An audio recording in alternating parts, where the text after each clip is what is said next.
آج کی ہماری کہانی ہے جادوئی سرخ جوتے۔ ایک بہت ہی خوبصورت گاؤں چاندنی نگر میں ایک نوجوان لڑکی انارکلی نامی رہتی تھی اور اس کا گھر بہت بڑا تھا جس میں ایک پراسرار کمرہ تھا۔ انارکلی اس پراسرار کمرے کے بارے میں جاننا چاہتی تھی لیکن وہ کمرہ ہمیشہ بند رہتا تھا۔ ایک دن انارکلی نے اس کمرے کا دروازہ کھولا۔ اس کمرے میں بہت ہی اندھیرا تھا۔ جیسے ہی انارکلی اس کمرے میں داخل ہوئی اسے کسی چیز سے ٹھوکر لگی اور اس نے اس چیز کو ٹٹول کر دیکھا تو وہ ایک صندوق تھا۔ جب اس نے اس صندوق کو کھولا تو اس میں چمکتے ہوئے جادوئی سرخ جوتے تھے۔ جیسے ہی انارکلی نے اپنے پاؤں میں وہ جوتا ڈالا تو ایک طوفان اس کی رگوں میں گھوم رہا تھا جس نے اسے حیرت اور جوش کے احساس سے بھر دیا۔ ہر قدم کے ساتھ انارکلی نے جادوئی سرخ جوتوں کے ذریعے بہت سی طاقتیں حاصل کی۔ وہ سب سے اونچے درختوں سے اونچی چھلانگ لگا سکتی تھی، تیز ہوا سے زیادہ تیز دوڑ سکتی تھی، جانوروں کی زبان بھی بول سکتی تھی۔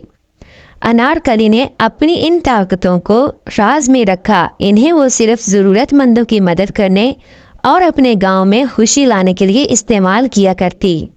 وہ پھنسے ہوئے جانوروں کو بچانے کے لیے کھیتوں میں دوڑتی، گاؤں کے مریضوں کے علاج کے لیے تیزی سے جڑی بوٹیاں اکٹھی کرتی اور بچوں کو ایڈونچر اور حیرت کی کہانیوں سے خوش کرتی۔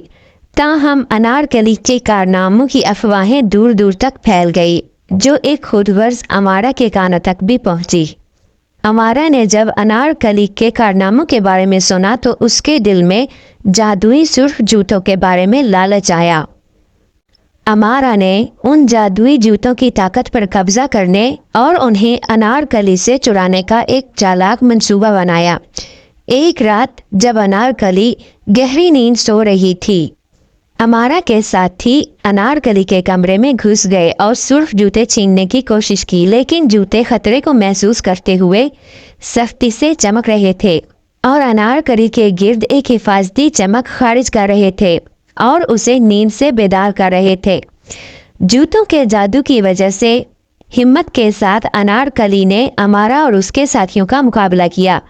اس نے اپنی نئی طاقتوں کو ان پر قابو پانے کے لیے استعمال کیا۔ رات بھر ناقابل یقین رفتار کے ساتھ چھلانگ لگاتے ہوئے انہیں اپنے گھر سے دور لے گئی۔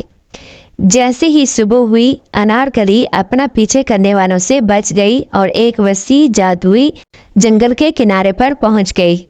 تھکی ہوئی تھی اور اس نے جنگل میں پناہ لی اور وہاں کے جادوگروں سے رہنمائی حاصل کی۔ انارکلی کا سامنا ایلیرا نامی ایک عقلمند بوڑھی جادوگرنی سے ہوا۔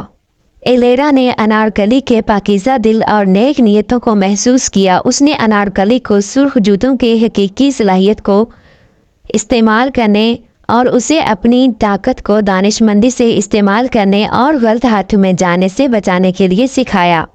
نئی پائی جانے والی حکمت اور مضبوط عزم کے ساتھ انارکلی نے جادوئی جنگل کو الوداع کہا۔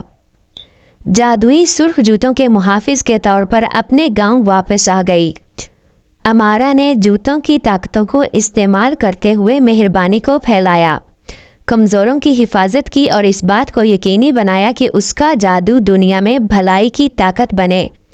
اور اس طرح جادوئی جوتوں کے ساتھ انارکلی کا غیر معمولی سفر جاری رہا، ہمیشہ کے لیے امید اور حیرت کے ساتھ۔